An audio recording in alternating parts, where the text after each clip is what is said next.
Saudações pessoal, aqui é o Roberto Pinheiro do Pinheiro BG e você está em mais uma Primeira Mordida. Hoje o dia é um pouco diferente e acho que você já está acostumado em ter os vídeos sem edição, mas hoje é um dia especial, que hoje é o aniversário do nosso editor. Aê! Parabéns, Eric, valeu aí por ter entrado nessa onda de querer editar meus vídeos. Eric não recebe nada, certo? Então ele está fazendo aí de bom grado e bom coração, né? Então, costumeiramente eu faço vídeo sem edição para não dar tanto trabalho ao camarada, porque é muito vídeo que eu estou gravando, né? Eu estou gravando os jogos que eu conheci esse ano. Eu acho que eu já estou no jogo tipo 70 e a gente ainda não chegou nem no 30, né? Então tem um atraso considerável aí para seguir. Então ele está me ajudando fazendo as edições dos vídeos dos jogos que eu acho que precisam de edição. Os que eu não preciso, eu só vou gravando aqui e pronto, né? Então hoje o jogo vai ser Shadows Amsterdam, né? Que é um jogo do Mathieu Albert. Deve ser francês, não sei. Eu ficava caindo o nome do povo, foi mal aí, né? E é um jogo que eu estava muito curioso em conhecer, né? O Shadows Amsterdam ele já entrou em promoção aqui no Brasil, acho que já estava saindo a tipo 50 conto, até o momento que ele esgotou e agora é vendido a 300, né? Então é o efeito esquisito do mercado, né? Das coisas esgotando, o pessoal querendo vender por um lucro absurdo e não conseguindo vender, eu imagino, né? Então o cara fica lá, acho que ele não quer nem tanto vender assim, nem faz tanta questão e fica lá esperando algum momento, algum trouxa, né? Alguém que está querendo muito jogo pagar os 300 reais que ele quer vender quando ele comprou o jogo por 50 reais. Pois bem, né, eu tava curioso com ele, né? Porque ele me lembrou uma vibe meio de Codenames. Já já você vai entender o porquê, né? Tem muitas coisas similares, mas também tem muitas coisas diferentes, né? E ele lembrou muito um Codenames Pictures, né? Porque ele não usa texto, ele só usa imagem. E assim, eu não gosto do Codenames Pictures tanto quanto o Codenames de palavra, né? Mas eu tava esperançoso com esse jogo porque ele usa um grid, tem movimentação e tal, em tempo real, eu gosto de jogo em tempo real. Então eu pedi para Pepe, né? Pepe, que é o editor do livro, para você que ainda não conhece, né?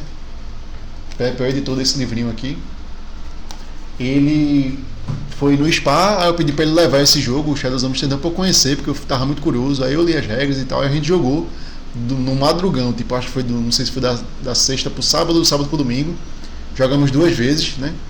Pra meio que eu consolidar minhas opiniões sobre o jogo. A quantidade de pessoas eu não vou lembrar, mas eu acho que foram, em algum momento foi 6, em outro momento foi 5, alguma coisa assim, né?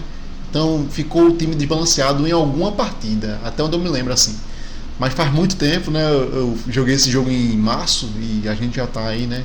Em julho, então já faz um certo tempo. Então eu não vou lembrar de detalhes, mas eu lembro muito bem o sentimento que o jogo me transmitiu e eu lembro das regras também. Então, explicando as regras, né?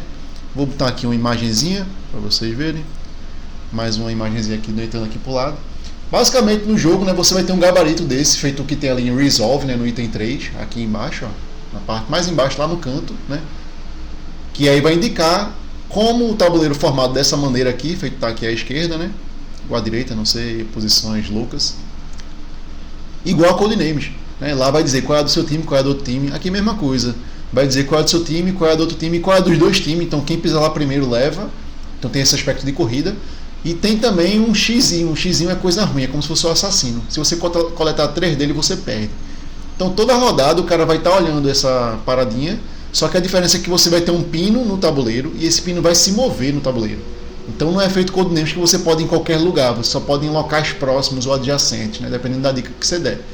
Então o cara que está dando a dica, ele vai dar a dica para essas cartas que estão na mesa, que nunca mudam, essas cartas da mesa são fixas, e vai ter um mod de carta embaixo, desse mesmo estilão, em hexágono e tal, que ele vai estar usando para dar as dicas dele, sendo que ele não fala nada, ele só bota a carta. Se ele botou essa parte de cima aqui, se ele botou uma carta, os jogadores vão se mover até um espaço de distância. Se ele botou 2 cartas até 2 espaços de distância, até não, a dica que ele quer com relação a um local a 2 espaços de distância, se ele botou 3 é 3 espaços de distância. Então quanto mais cartas você usa, mais informação tem na dica, só que a dica vai ficar mais difícil porque vai ter mais opção de local, né? Quando você usa uma dica de uma carta, você só pode ir nos 6 adjacentes. Quando você usa uma de 2 de distância, você pode ir a, sei lá, um bocado. Eu não vou contar, mas sei lá, dá uns 10, 9, 12, não sei, uma quantidade grande aí. Talvez até mais do que isso, espaços possíveis, né? E 3, pronto, aí nem se fala, né? Mas o tabuleiro não é tão grande, então termina que você meio que trava alguns pontos. Em todo caso, uma vez que você deu a dica, o jogador vai lá e move o peão para onde ele acha que é o local que você quis dizer. Vai ser só um cara dando a dica, o resto da equipe está discutindo as dicas que ele deu e escolhendo o local que ele vai. Tudo em tempo real, né? E aí, se você pisou numa dica sua, você pega uma bandeirinha. Acho que se você juntar as 3, você ganha, mas você tem que ainda que sair, parece. Acho que tem um negócio que é esse tiquezinho aí. Você ainda tem que ir para a saída para poder ganhar o jogo, né? Eu acho que em nenhuma das 2 partidas a gente ganhou. Todas as partidas a gente perdeu pegando 3 armadilhas, né? Que é esse xizinho, os 3 policiais, né? Então o jogo é basicamente isso. Eu acho que deu para entender. Se não deu, paciência, né? Então o que é que eu achei de positivo no jogo, né? Eu acho que o jogo é relativamente rápido, né, e dinâmico. Ele tem um fluxo interessante, assim. Às vezes dá umas travadinhas do pessoal dando a dica, mas de modo geral flui bem, né?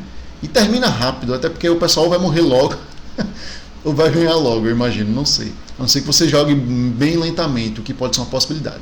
E acabou os prós aí. Vamos para os contra.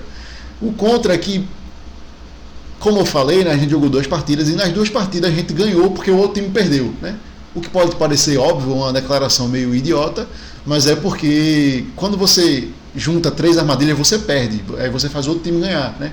O que é muito frustrante. É um sentimento similar ao do assassino em Codenames, só que o do assassino é muito menos aleatório do que esse aqui. Esse aqui é muito aleatório. Você vai num lugar que você nem imaginava ser o assassino, você não tem nem medo de ir, aí era uma armadilha, né? Coisa que no Codenames é muito de tipo, pô, eu tô com um sentimento aqui que isso aqui é o assassino, porque pode dar conflito e tal. Não sei que o cara dá uma dica muito ruim. Então talvez seja o problema das dicas aqui, que elas não têm como ser boas. As dicas elas são essas cartas de imagem, é imagem com imagem. Que é que você vai casar aí, né? É a quantidade de animal que tem, é o tipo de animal que tem na carta, porque é tudo antropomórfico, né? É a cor da carta, é o que, né? Então é muito vago, é muito ruim dar dica no jogo, certo? Eu joguei nos 2 lados e sempre achei frustrante, como eu dando dica, muito frustrante, o pessoal errando, coisa que na minha cabeça era óbvio, mas não era, porque é figura, pô. Cada um vê coisas na figura que sei lá, que lhe atrai, que lhe interessa, que faz o seu cérebro funcionar, não sei. Eu sei que a cabeça de cada um funciona de um jeito diferente e claramente nesse jogo as coisas não engatam. Talvez você jogando múltiplas vezes o jogo funcionasse melhor, né?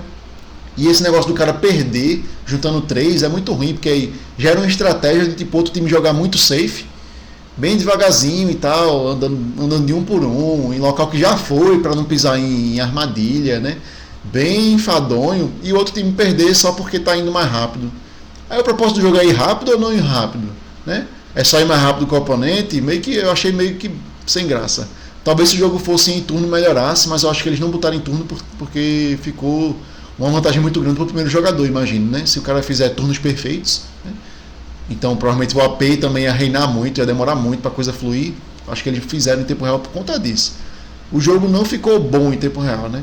E aí pode acontecer também de as cartas que estão lá para você escolher, o cara que dá dica escolher, nunca bater ou nunca servir para o que está na mesa. Aí tem uma regra que você pode limpar tudo se os 2 caras que estão dando dica concordar. Então pode acontecer de alguém não concordar, ficar usando as cartas lá enquanto você está só chupando o dedo esperando a entrar alguma carta que sirva para você. Muito esquisitinho mesmo, assim. Porque tem que casar a carta com o que você quer. Se não casar, você não joga. Aí você fica constantemente limpando até uma hora que vir a carta que você quer, senão você vai ter que dar uma volta, e não adianta dar uma volta, porque você quer chegar naquele espaço, e para chegar naquele espaço você precisa de uma dica que chegue naquele espaço. O jogo simplesmente não funciona, né? Então, às vezes o pessoal fica vagando, né, sem pisar em armadilha, só rodando o tabuleiro. É meio que sem propósito, assim, muito esquisito. Não teve um momento de empolgação, que seria, acertamos, não sei o quê. Foi sempre tudo muito frustrante, especialmente para quem está dando a dica. Todo mundo que deu dica se sentiu frustrado em como o jogo funciona. Então não é um jogo divertido. Conclusão, né? O jogo simplesmente não funciona. Essa ideia não é legal. Parece legal no conceito, mas na execução falhou. Eu não sei se é porque a gente é muito incompetente, mas pelo menos no nosso grupo não funcionou, né? Joguei 2 partidas para confirmar. Talvez se eu tivesse jogado 10 partidas o negócio engrenasse, mas não faz muito sentido um jogo que é levíssimo, né? Precisar de uma curva de aprendizado para você entender o jogo e conseguir dar dicas boas, né? que eu acho que não vai acontecer, né? Eu acho que vai ser só um enviesamento do time, isto é, eu tá dando dica de cor, de não sei o que, de coisas muito específicas, que eu e meu time a gente meio que combinou mentalmente para a coisa funcionar, e simplesmente isso para mim é metagame e não faz o menor sentido o jogo funcionar desse jeito, porque aí se você mudar a equipe, como é que vai funcionar? Não funciona, deixa de funcionar, certo? Então, ó, não gostei, me decepcionei profundamente. Se existisse um selo de reprovação, eu mandaria agora. Não tem, mas talvez seja o momento de criá-lo. É isso aí, pessoal. Valeu. E parabéns novamente para Eric. Obrigado aí por editar os vídeos. Tchau, tchau.